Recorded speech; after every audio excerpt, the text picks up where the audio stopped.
はいどうもこんばんは、いつきんです。本日は新しいキャラクター、ナユル、こちらを実際に使ってみたので、紹介をしていきたいと思います。ただ結論だけ言うとですね、めちゃくちゃ強いです。もう、見ての通りっていう感じですかね。かなりぶっ壊れた性能をしています。ただ、個人的な感想で言うと、ルアよりかはマシかなっていうところで、やっぱり接触技なので、ミスヒットが出てしまうと、このデバフの効果とかがつかないっていうところが、あるので、その辺はルアよりかはマシかなと。ルアに関しては非接触で、根力ありで抵抗無視なので、ポリティスとかセリンとかでも対策ができなかったりしたので、それを考えると、ナユルの方が、マシかなっていう気はしてます。ただ、やっぱりこの封印、これに関しては接触なんですけど、接触する前に封印をつけたりっていうことで、めちゃくちゃ強いですね。封印キャラクター今まで魔人の影だけだったんですけど、スピードが速くて回転も速いこのナユルが使うとより一層強力に感じます。RTA でも使ってみたんですけど、やっぱり強力なのと、スキルさんを使わなくても全然回転が速いんで、封印だけでも戦えるっていうところが非常に強く感じました。ただ最近ガラッと環境が変わりまして、木のリリアスが出てきたりとか、このナユルの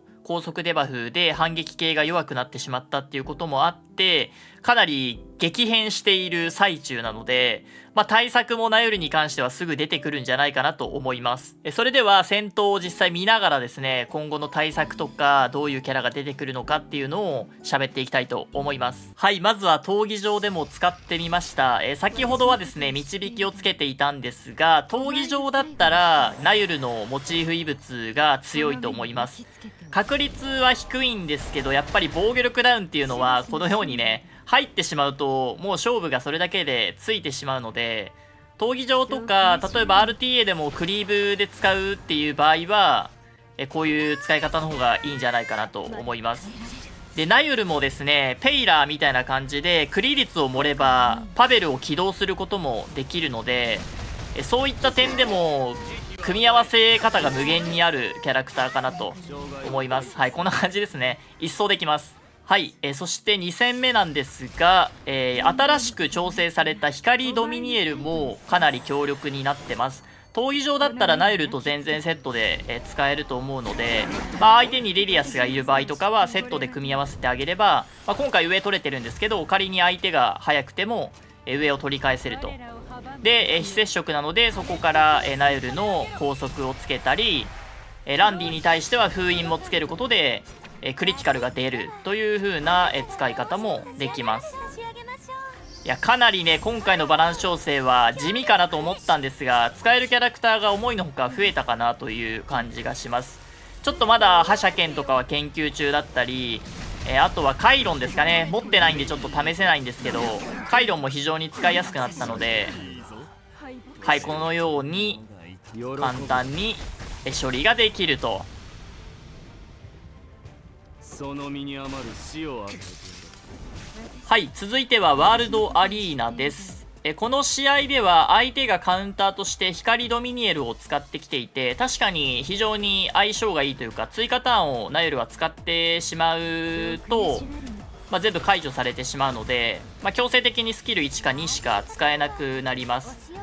なんですが、ちょっと対策としては行き過ぎかなというか、牽制はできるんで、確かにカウンターキャラではあるんですが、闇ラビーとかにちょっと弱いと。で、ドミニエルだけだとナユルしか見れないので、ちょっと意識しすぎた結果、ピックが崩れやすいかなっていうところで、ドミを使う場合はかなりこう闇ラビーとかを警戒する必要もあったりとか、難しくなってくるかなと思います。はい、こんな感じで、一応反撃一旦目をしのいで、あとはチェルミアを狙えば終わるっていう試合が、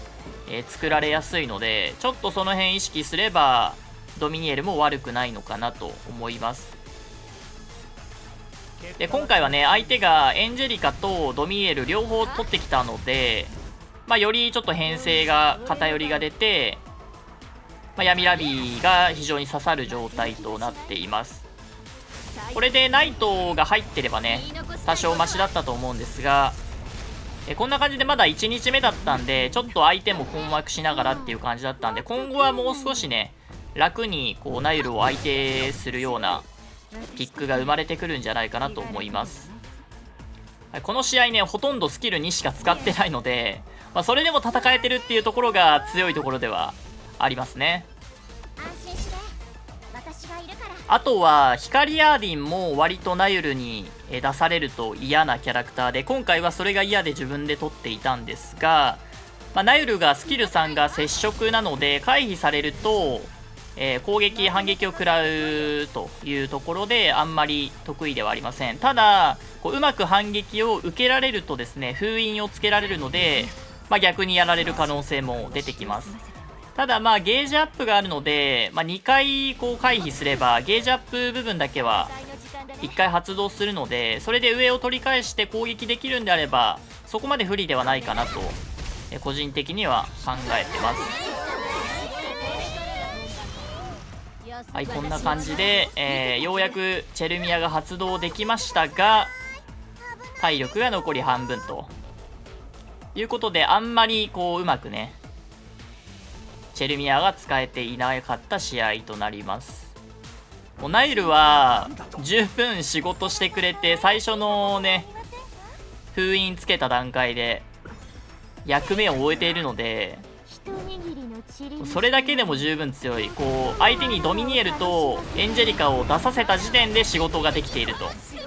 いう感じのキャラクターになりました。はい、もう一つワールドアリーナからです。受け方で一番嫌だったのがこの受け方ですね。光タイウィンとエンジェリカ、いつもはエンジェリカバンしてるんですけど、この日はですねしてなかったんで、こういう受け方をされたんですけど、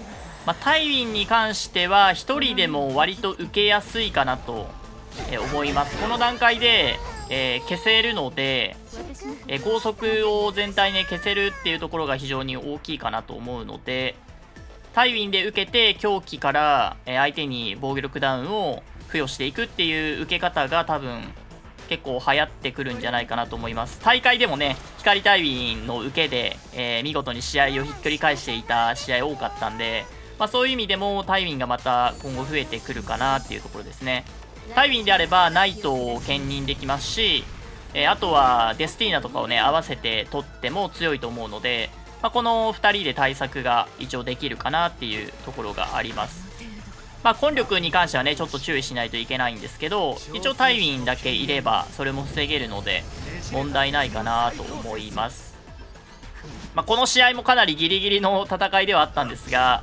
なんとかねラビーのおかげで勝てたので、エンジェリカをやっぱ取ると闇ラビーにめちゃくちゃ弱くなってしまうっていうところだけ、今後ねもし使う人は注意した方がいいかなと思います。なんであまり光エンジェリカと、ドミニエル、この2人でナユルを対策すると闇ラビーが必ず出てきますよということを、注意した方がいいかなと思います。はい、というわけでナユル実戦見ていただきましたがいかがだったでしょうか。やはり強力ですね。スキルターン延長、そして高速という新しいデバフ。ただ1点弱点があるとすればスピードが115と遅いことですね。光リリカがあまり使われないのもスピードが遅いからっていう理由が大きくて、いくら潜伏できようがですね、そのさらに上を行く英雄がたくさんいるので、それらの英雄で簡単にカウンターが決まってしまうっていうところがあります。もちろんその速いキャラクターで速いスピードを維持できている上位の人たちに限るんですが、多くの場合で、海外のプレイヤーとかはそういったキャラクターを所持しているので、なかなかファーストでナユルを取ると、クリーブで返されるとかそういうところがありますので、一概に最強キャラとは言えないかなと。ルアはねスピードも高くて、問答無用でスキルターン延長してきたりっていうところで、バンが一番多いんですが、僕は今のところナユルは通しちゃっても、さっき言った通りタイウィンとか場合によっては、光ドミニエルとかで、対処一応できるかな。ちょっとまだね1日目なんで試せてないんですけど、